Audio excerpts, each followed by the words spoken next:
Still available to download on Google Play. Temu has become the most downloaded shopping app in the United States. Temu. Temu. Aggressively promotional program to sell you useless stuff. Prom dresses at 90% off. Shop like a billionaire. In an era where online shopping has become a cornerstone of consumer culture, a new player, Temu, has emerged with an astonishingly rapid ascent in the e-commerce world. Promising unbeatable prices and an endless array of products, Temu has quickly garnered a vast user base.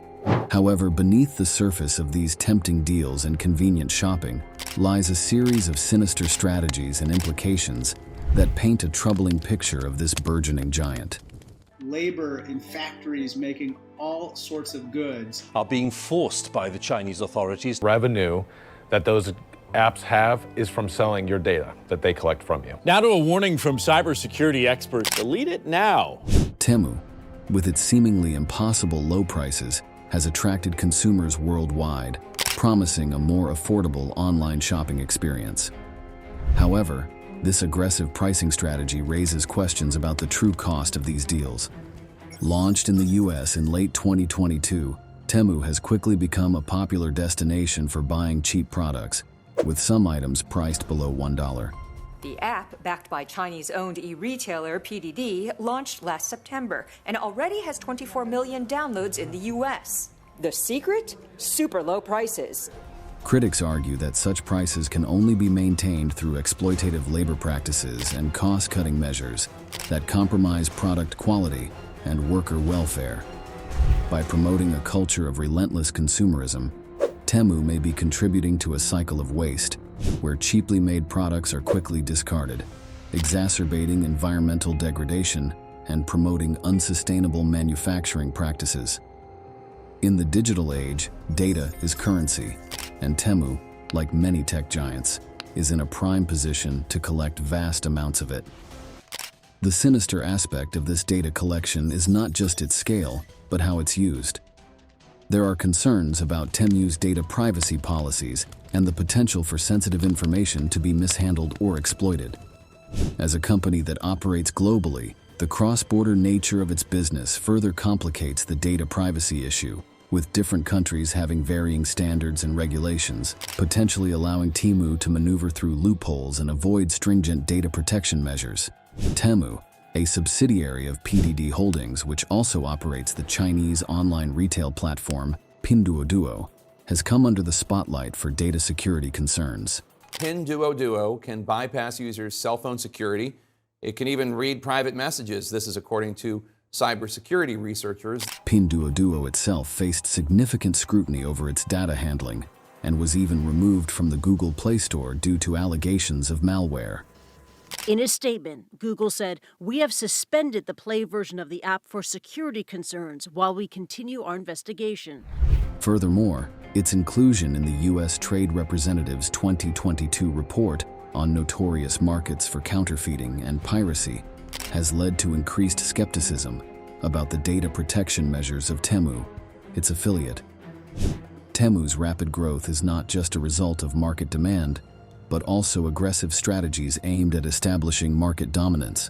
There are allegations of unfair practices aimed at stifling competition, such as predatory pricing, exclusive supplier agreements, and search algorithm manipulations that favor its products over others. These tactics not only hinder fair competition, but also limit consumer choice and innovation in the long run. By dominating the market, Temu could gain the power to dictate terms and prices, leaving both consumers and suppliers with little leverage. Behind the facade of Temu's vast product offerings lies a complex and often opaque supply chain. Reports and investigations have highlighted concerning issues, including labor violations, poor working conditions, and environmental neglect among some suppliers and manufacturers associated with the platform. In 2021, Pinduoduo, Temu's parent company, faced intense scrutiny and calls for a boycott following the deaths of 2 employees under distressing circumstances. An incident involving a young female employee named Faye, in her 20s, occurred when she collapsed on her way home after a lengthy shift on December 29, 2020. Despite receiving first aid for 6 hours, she passed away. Although the precise cause of her death was not disclosed, her situation became a key example in highlighting the cruel treatment faced by workers in the technology industry.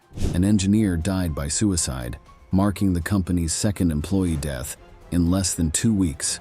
This incident brought to light the severe working conditions in the tech industry, especially the 996 working schedule, which involves working from 9 a.m. to 9 p.m. 6 days a week. Considering Pinduoduo's role as Temu's parent company, it is reasonable to speculate that the labor practices and corporate culture at Pinduoduo could influence Temu's operations. Typically, parent companies set overarching policies and standards that subsidiaries may adopt, especially in areas like labor practices, operational management, and corporate ethics. The incidents at Pinduoduo, involving intense work pressure and employee welfare concerns, could potentially be indicative of similar practices at Temu. The relentless drive for lower costs and faster production times can lead to corners being cut, safety standards ignored, and workers' rights trampled. Consumers, enticed by low prices and fast shipping, may unknowingly be complicit in this cycle of exploitation. Temu operates in a global market, and with that comes the responsibility to adhere to various international laws and regulations. However, there are accusations that the company seeks ways to circumvent these regulations, exploiting legal gray areas and loopholes to maximize profits and expand its market presence. This regulatory evasion raises serious ethical questions and undermines the efforts to establish a fair and accountable global market. A recent report by the U.S. House of Representatives revealed that items on Temu's website have been found to be produced with materials originating from the Xinjiang region in China, which is a direct breach of U.S. import regulations. The Uyghur Forced Labor Prevention Act is legislation that bans the import of goods produced through forced labor in Xinjiang. This region has been reported to coerce many Uyghurs into picking cotton and into internment camps, where they are forced to manufacture various items. This situation places American companies and others who comply with the law at a significant competitive disadvantage. These law-abiding companies ensure their products are not sourced from Xinjiang, unlike certain fast fashion enterprises that are disregarding these legal requirements. Our American companies and others who are actually abiding by the law are making sure that their goods are not sourced from Xinjiang, are now put at a real competitive disadvantage. Another factor to take into account is the rule of de minimis shipping. Items valued under $800 that are shipped directly from China to residential addresses bypass all tariffs and duties. These items often lack detailed information about their origin, allowing them the possibility to circumvent laws that forbid the import of goods from Xinjiang. For context, in 2022, companies like H&M and Gap incurred hundreds of millions of dollars in import duties at U.S. borders, while Temu and Shein did not pay any such duties. The allure of cheap products and convenience cannot mask the underlying issues of labor exploitation, environmental harm, data privacy concerns, and anti-competitive practices. The story of Temu is a reminder that in the digital shopping age, the true price of a deal is often not what it seems.